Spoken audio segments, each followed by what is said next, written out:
Au nom du Père, et du Fils, et du Saint-Esprit, ainsi soit.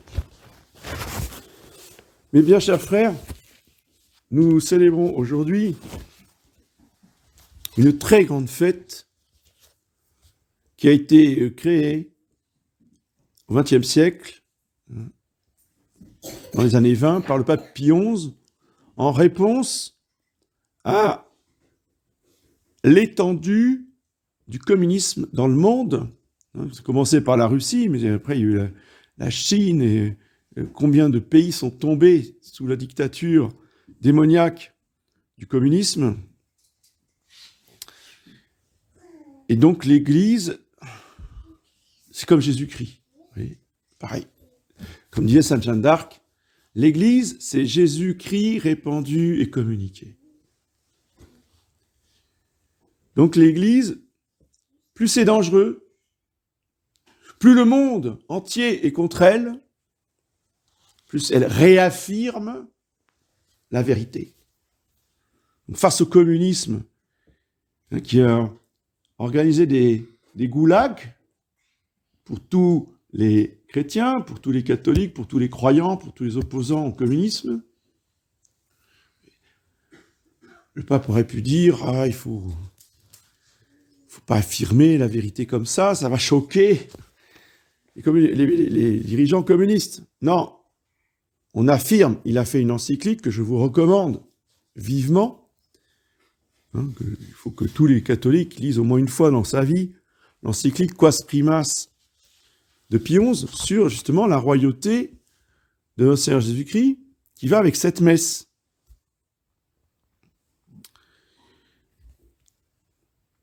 Et quand Pilate demande à Jésus « Es-tu roi ?» Attention, hein.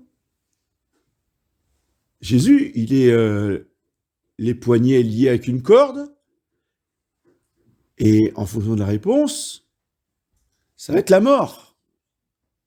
Ça va être la crucifixion. On peut se dire, bon, je sais pas, faut voir, peut-être, enfin dans certaines circonstances, oui et non. Et, ben nous, c'est ce qu'on aurait fait, hein. Beaucoup. Pas d'ennui. Hein. Non, Jésus-Christ n'est pas comme ça. Tu me demandes si je suis roi ? Oui, je suis roi. Tu le dis ? Oui, tu l'as dit. Je suis roi, tu l'as dit. Et non pas comme la secte conciliaire traduit dans les petits livrets, là, priés en église. Alors c'est marqué, c'est toi qui le dis. Moi j'ai rien dit. Hein. On trafique les textes parce que ça dérange. L'affirmation face à Pilate de Jésus-Christ, il dit « Oui, je suis roi ». Réponse de la foule, nous n'avons pas d'autre roi que César.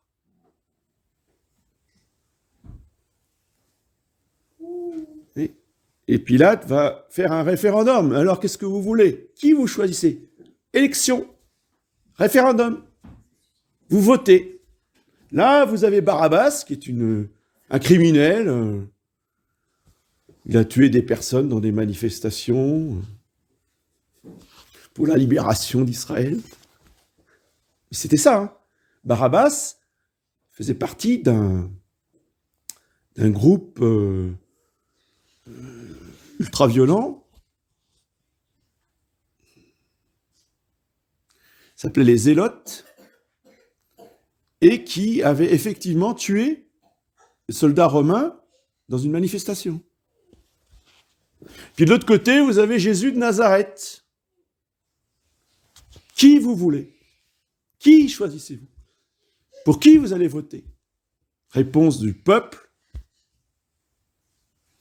Crucifie-le, crucifie-le, à mort, crucifie-le.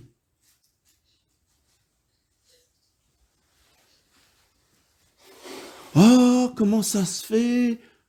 Comment ça se fait quand même ? Jésus était si gentil. Il a fait tant de miracles. Il les a guéris. Il leur a donné à manger. Par miracle. Puis là, il est tout dégoulinant de sang. Ça, il est là pour faire pitié quand même. L'autre, il est en pleine forme. Hein. n'a pas une égratignure. On l'a sorti de prison, mais il va bien. Jésus de Nazareth, crucifie-le, crucifie-le. Nous n'avons pas d'autre roi que César.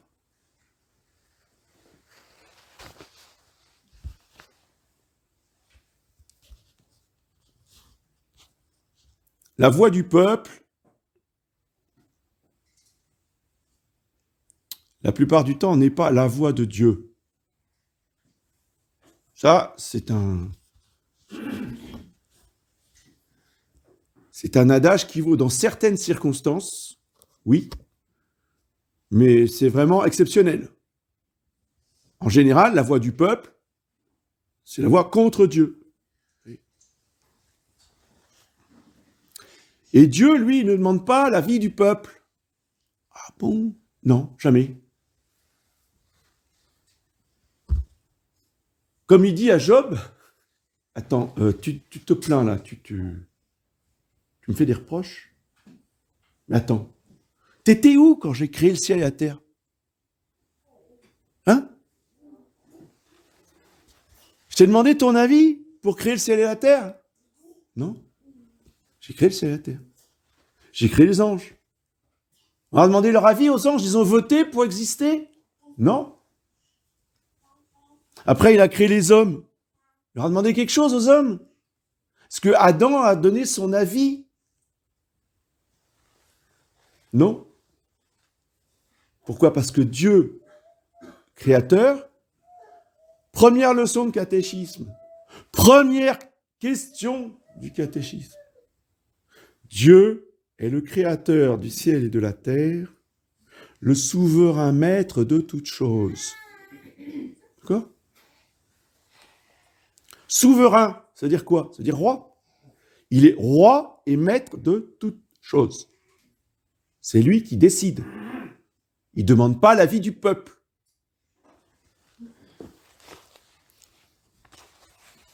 Et donc, il est le premier. Et Jésus-Christ étant Dieu, Jésus-Christ a créé le ciel et la terre, les hommes et les anges. C'est toute l'épître de Saint Paul de ce matin. Et il est le premier, c'est-à-dire c'est le chef. C'est vrai au niveau de Dieu, c'est vrai au niveau de Dieu-homme pour l'Église. Il est le premier-né d'entre les morts, dit Saint Paul. Et c'est lui qui est la tête de l'Église. Dans l'Église, c'est lui qui est le roi. Il est le roi parce que dans l'Église, en plus d'avoir créé le ciel et la terre et tout ce qu'ils contiennent, il a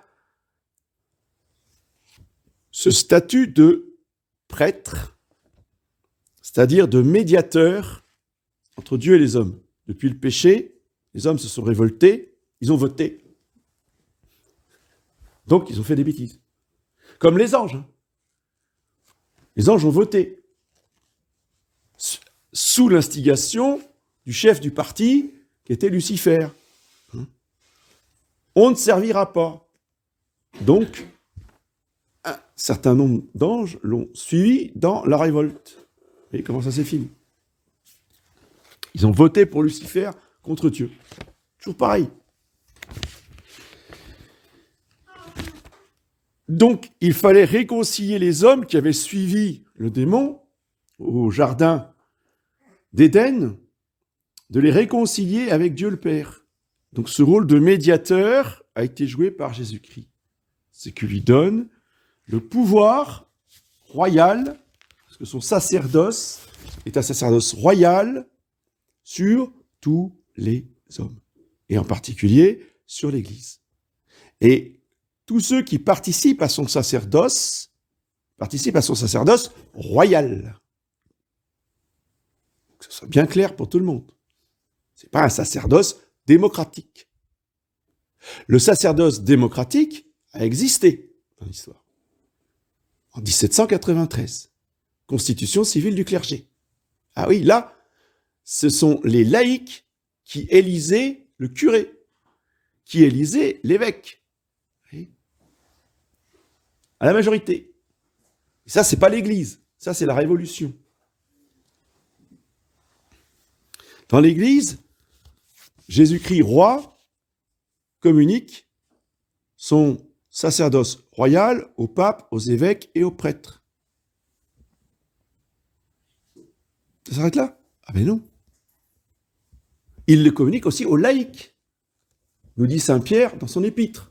Nous sommes un peuple de rois et de prêtres. On ne vous a pas demandé votre avis.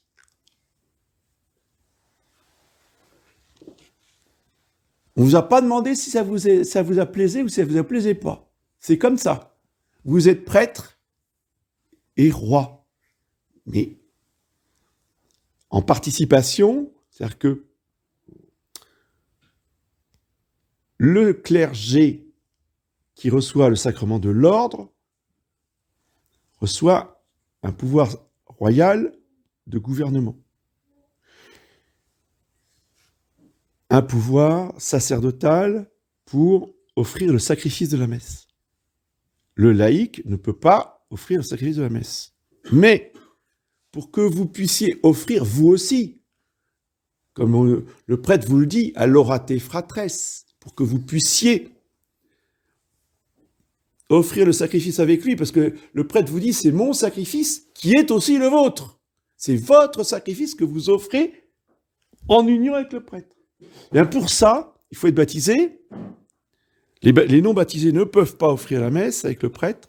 Ils peuvent assister à la messe éventuellement, mais ils ne peuvent pas l'offrir, tandis que le baptisé peut l'offrir.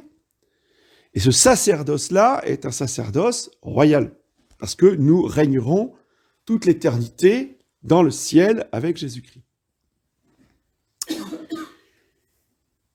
Cela veut dire que on ne choisit pas le sacerdoce, on ne choisit pas la façon d'être prêtre. Ce n'est pas à la fantaisie de l'un ou l'autre. Donc à partir du moment où le sacerdoce est royal, mes chers frères, Dieu lui demande de gouverner.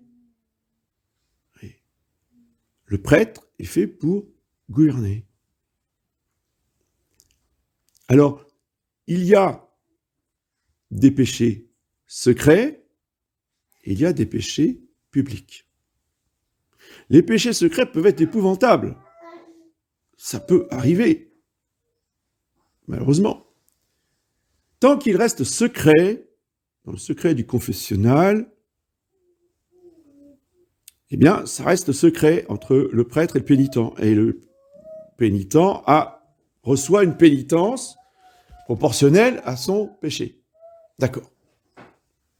Donc, ce n'est pas une question de gravité, comprenez-le bien. C'est une question de secret, faute secrète. À partir du moment où il y a une faute publique, qui peut être beaucoup moins grave en soi, mais qui est publique, le prêtre doit intervenir publiquement. Alors, je prends un exemple. Quelqu'un se permet de dire, mais à tout le monde, pas un secret entre deux, dire vraiment qui veut entendre que lui, comprenez, le dogme de l'Immaculée Conception, il n'y croit pas. Non, c'est pas possible. C'est moins grave que certains autres péchés qui peuvent être beaucoup plus offensants pour Dieu, mais qui sont secrets. Là, c'est public. C'est-à-dire que tout le monde est au courant. Et il faudrait que le prêtre, il dise rien. Il faudrait que le prêtre tolère tout, quoi. Que je veux dire, bon, bah oui, bah c'est son opinion à monsieur ou à madame, ou voilà. Il faut laisser libre. Selon la mentalité moderne. Mais moi, qui suis prêtre, je ne peux pas faire comme ça. Parce que Dieu me demandera les comptes et je serai responsable. Donc à un moment donné, évidemment, on va laisser du temps, on va être compréhensif, on va essayer d'expliquer. Bon. Mais si au bout, il y a un entêtement, voire une révolte, en disant, c'est quoi ce prêtre qui veut m'imposer l'Immaculée Conception? Ah, c'est un gourou. Je suis un gourou parce que je veux imposer un dogme de l'Immaculée Conception. Ouais, attendez, Excusez-moi, il faut que les choses soient claires. Si vous êtes contre l'Immaculée Conception, vous allez voir ailleurs. À un moment donné, je ne peux pas recevoir à la table de communion quelqu'un qui nie un dogme de l'Église catholique, publiquement. Si c'était secret, je ne dis pas, ça ne dit rien. Mais à partir du moment où c'est public, le prêtre doit donner une sanction publique. C'est comme ça depuis 2000 ans, mes chers frères. D'accord ?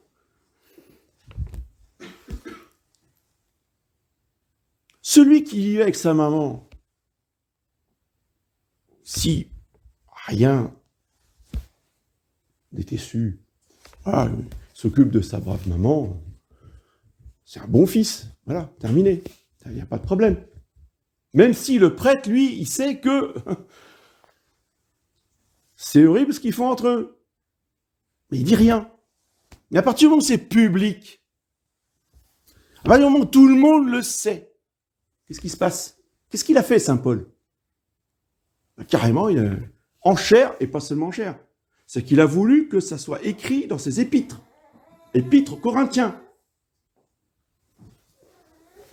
Il a exclu le fils et la mère de la communauté. C'est tout. Il faut que ça soit bien clair dans l'esprit de tout le monde. Le sacerdoce royal, si vous voulez, eh bien, il gouverne. Ceux qui ont une autre conception du sacerdoce, ou qui ne veulent pas reconnaître le sacerdoce royal catholique, mais ils peuvent aller ailleurs. Un gourou, ça oblige les gens à rester. Dans toutes les sectes, vous rentrez, vous sortez plus. C'est ça une secte. Moi, je ne suis pas une secte, je ne suis pas un gourou. Je respecte la liberté de tout le monde. Vous n'êtes pas d'accord, vous partez quand vous voulez. Vous êtes libre. Dans une secte, avec un gourou, vous n'êtes pas libre. Alors, je suis patient. Je laisse du temps. Mais il ne faut pas qu'on me provoque trop longtemps. Ceux qui disent que je suis un gourou, ils vont avoir affaire à moi. Entre hommes.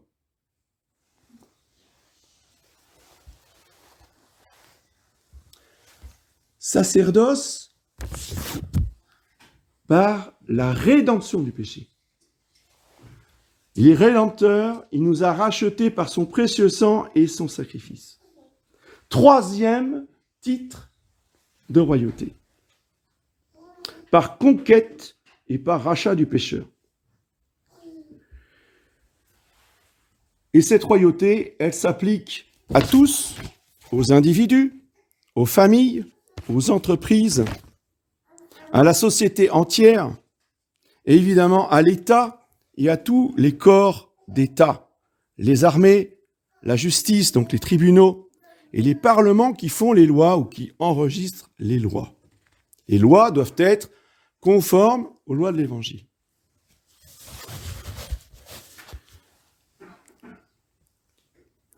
Et le sacerdoce royal pour la société s'exerce par le pape.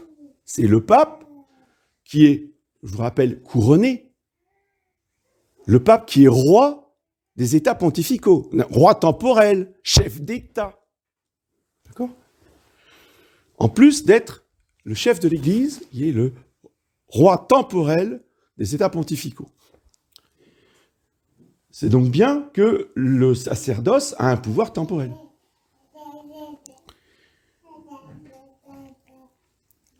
Eh bien, le raisonnement s'impose de la même façon pour les individus que pour les États. Si le chef d'État, publiquement, va contester le pape, va censurer les bulles ou les encycliques des papes, si le roi va même se permettre d'envahir les États pontificaux, tant qu'à faire, puisque c'est lui le patron, il n'y a pas d'autre chef au-dessus de lui, il n'y a pas d'autre supérieur après, en dehors de Dieu. Donc il décide, je suis désolé, Avignon, c'est en France, j'envahis, j'annexe, terminé. Le pape, il n'a rien à dire. Louis XIV a fait ça. Qu'est-ce qui s'est passé? Eh bien, le pape l'a excommunié. Lui, personnellement. Donc, fini, terminé, plus de sacrement. Mais il ne s'est pas contenté de ça, le pape. Il a jeté l'interdit sur toute l'île de France. Qu'est-ce que l'interdit sur un diocèse? C'est plus rien de religieux dans le diocèse. Quand c'est rien, c'est rien.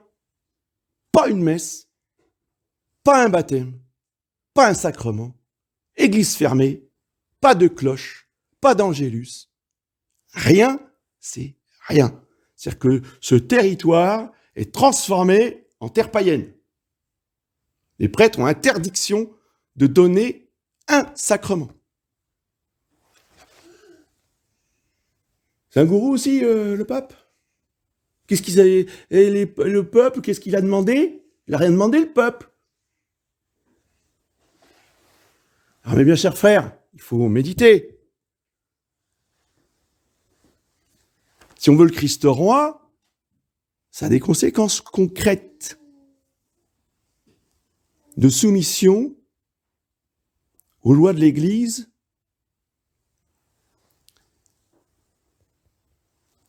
et au gouvernement royal du pape. Si on n'est pas d'accord avec ça, on n'a rien à faire dans l'Église. Parce que cette révolte a amené la Révolution française. Alors c'est bien de faire le chouan, cette République épouvantable, ces élus. Oui, d'accord, j'entends bien. Mais qu'est-ce que vous auriez fait bien avant la Révolution, dans des circonstances où l'Église imposait son autorité pour des fautes graves publiques. Et quand le roi, le chef d'État ou l'empereur, parce qu'il y a eu un empereur aussi qui a fait ça, se révolte en disant « mais qu'est-ce qu'il me veut celui-là ? Mais il ne va pas m'imposer des choses comme ça. »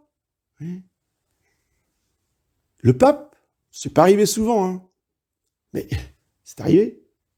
Qu'est-ce qu'il a fait? Il a dit « bon, écoute, mon gaillard, c'est très gentil, là, la révolution, devant tout ton peuple, tu me contredis, tu fais des lois contre mon église, qu'est-ce qui se passe? Le pape a déposé le roi. Le pape a déposé un empereur, qui est venu dans la neige, pieds nus, se mettre à genoux devant le pape, ou ça à Canossa. D'où l'expression « aller à Canossa », qui passait dans le langage courant. Aller à Canossa, c'était l'empereur du Saint-Empire germanique qui est venu se mettre à genoux pour demander pardon au pape. Et le pape l'a pardonné.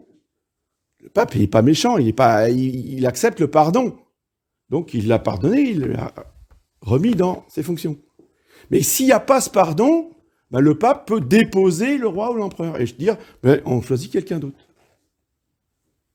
Par élection, il va demander au peuple, il va demander son avis. Qui c'est que vous voulez comme roi? Non.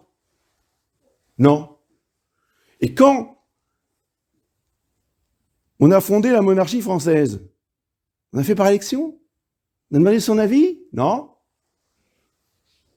C'était pas du cléricalisme, c'était pas un gourou, c'était Saint Rémy qui a dit le roi maintenant, c'est lui, Clovis. On n'a pas fait d'élection. Et les hommes de Clovis, les 3000 qui étaient autour, qui étaient ses guerriers, ses conseillers, ses soutiens, Clovis leur a demandé leur avis. Vous êtes d'accord? Vous n'êtes pas d'accord? Qu'est-ce que je fais? Non. Il a dit, je suis catholique maintenant. Donc tout le monde est catholique. Ils ont dit, bien, chef. Parce que chez les Francs, on adhérait à la religion du chef. Donc, ça n'a même pas été lieu de discussion. Clovis est devenu catholique, ils sont tous devenus catholiques. Ça a donné la France, avec le miracle de la Sainte Ampoule, avec une pluie de miracles sur Clovis. Si on veut des miracles, si on veut les bénédictions, si on veut que le ciel nous aide, ça passe pas par la démocratie. Ça passe pas par les votations, comme disent en Suisse. Les élections. Les élections, c'est à mort, crucifie-le. C'est ça qu'on veut. Ah, si on veut pas à mort, crucifie-le, faut laisser faire le bon Dieu et l'Église. Eux, quand ils font les choses, ils les font bien. C'est pas parfait. Je vous dis pas que c'était la perfection, que c'était pas le ciel sur la terre. Mais c'était bien, c'était dans l'ordre.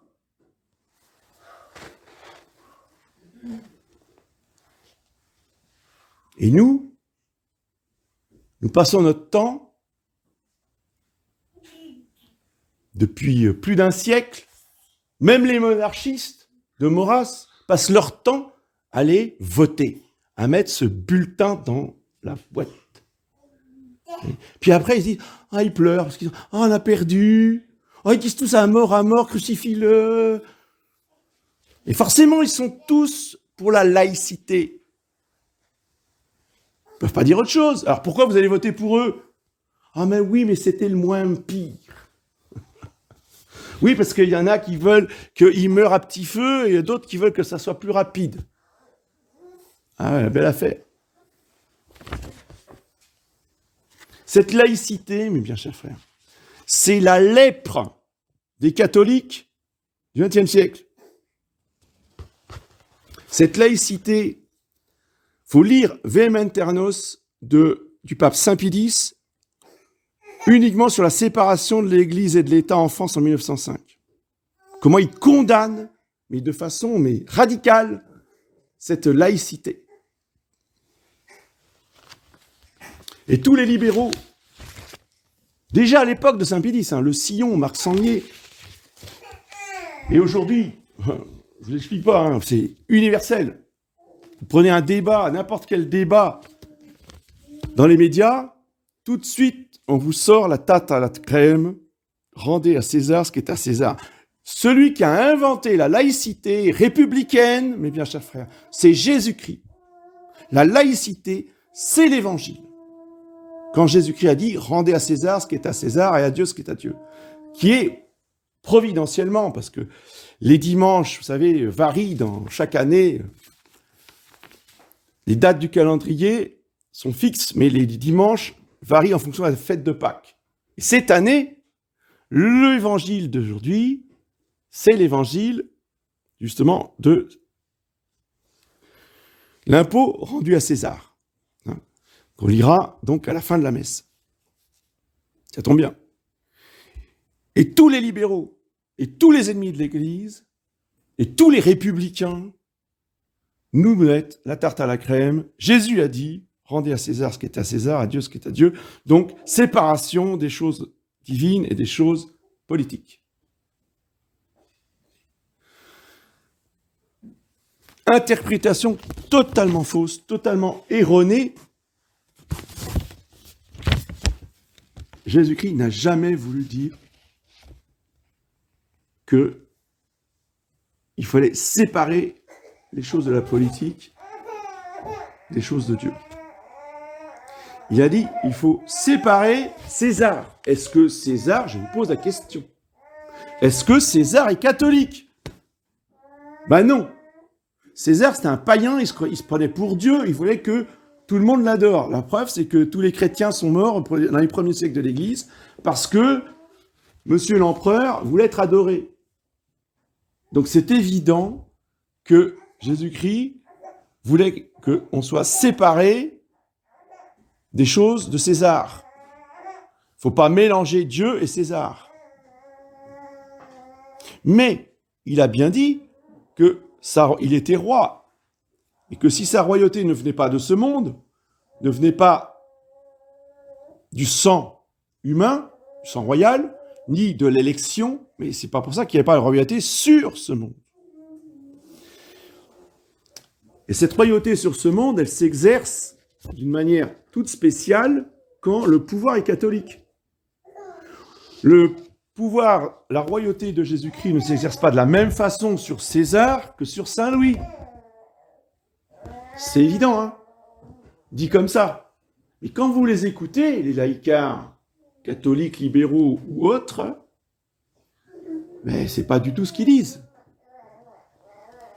Ils disent, ça s'applique tel que au roi catholique, au chef d'État, quel qu'il soit. Eh bien non. Le chef d'État catholique, eh bien, cher frère, doit reconnaître publiquement l'Église catholique comme la seule religion officielle de l'État. Il n'y a pas d'autre religion sous le ciel, il n'y a pas d'autre nom que celui de Jésus-Christ pour sauver les âmes. Pas seulement au niveau des individus, mais au niveau des États, au niveau des sociétés entières. Et si le chef d'État catholique se révolte contre l'une ou l'autre loi de l'Église, eh bien, il doit être sanctionné par le pape. C'est ce que dit saint Rémy dans son testament. Relisez, comme dit saint Pie, que chaque Français fasse sien les testaments de saint Louis, Charlemagne et puis XVI. Mais dans le testament de saint Rémy, il y a bien cette notion qu'à chaque fois que le roi s'éloignera ou se rebellera contre l'autorité de l'Église, qu'il soit châtié jusque dans sa chair, puisqu'il n'aura pas de descendant. Eh bien, je ne peux pas inventer une autre religion. Ceux qui disent autre chose ne sont pas catholiques.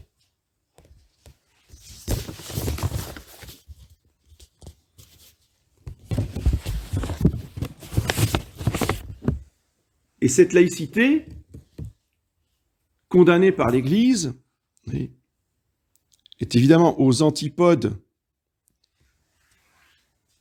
de la doctrine catholique.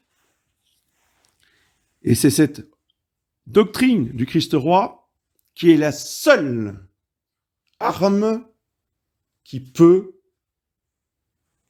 neutraliser les musulmans. Il n'y en a pas d'autre.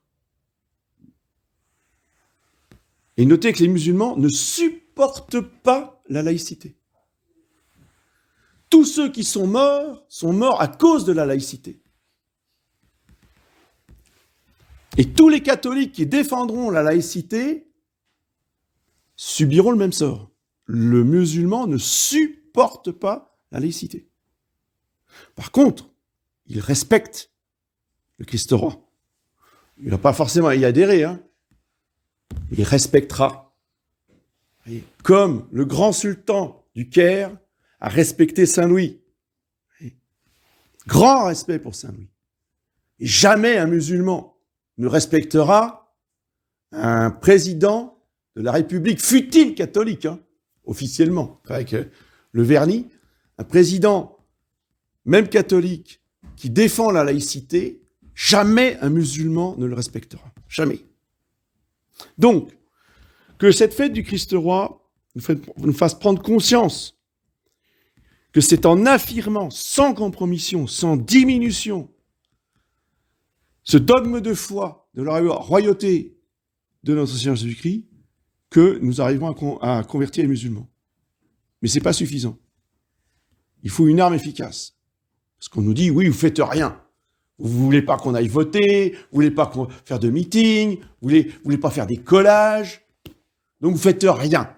Vous faites des paresseux, vous êtes des spectateurs. En fait, c'est de votre faute s'il se passe les choses, parce que vous ne faites rien. Donc il faut faire quelque chose. Mais il faut utiliser la bonne arme.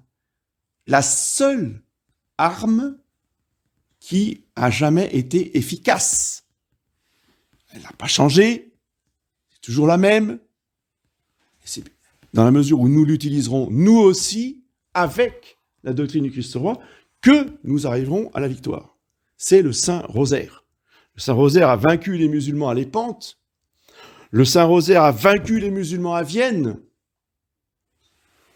Saint Rosaire, de nouveau, vaincra les musulmans aujourd'hui. C'est l'arme absolue contre cette religion démoniaque. Donc je veux terminer en vous invitant à recevoir dans vos familles la Vierge pèlerine de Fatima, en commençant par les familles qui ont des petits-enfants. Pourquoi ? Parce que nous sommes dans l'urgence. Vous avez quand même compris ça. Je pense que tout le monde est conscient de la situation. Donc, dans l'urgence, il faut aller au plus efficace. Et le plus efficace, c'est la prière des petits-enfants. Donc, les familles avec les petits-enfants sont prioritaires pour recevoir Notre-Dame de Fatima. Il faut s'inscrire pour que chacun puisse, dans l'ordre, et chacun à son tour, recevoir cette statue. Il faut venir me trouver pour que je puisse noter le nom des familles dans l'ordre. Mais on commencera d'abord par les familles avec les petits-enfants, avec cette intention particulière, bien sûr, vos intentions personnelles, évidemment, mais aussi, n'oubliez pas de rajouter et d'en parler aux petits-enfants, que les petits-enfants aient la conscience de prier pour la conversion des musulmans. C'est absolument vital. Si on ne fait pas ça, on ne survivra pas. Le but, c'est pas de survivre, parce qu'effectivement, on ne survivra peut-être pas physiquement, mais je parle au niveau collectif. Je parle au niveau de l'Église éclipsée. Il faut qu'elle continue. Nous, on continuera peut-être pas sur cette terre, mais il y a les suivants. Et tout le monde ne mourra pas. Donc, il faut que cette Église remporte la victoire sur l'islam. Eh bien, ça sera grâce aux prières tout particulières des petits-enfants. Donc, nous sommes dans les derniers jours du mois d'octobre, du mois du rosaire. Prions le rosaire avec ferveur. Dans ces intentions-là, c'est la seule action efficace. Au nom du Père.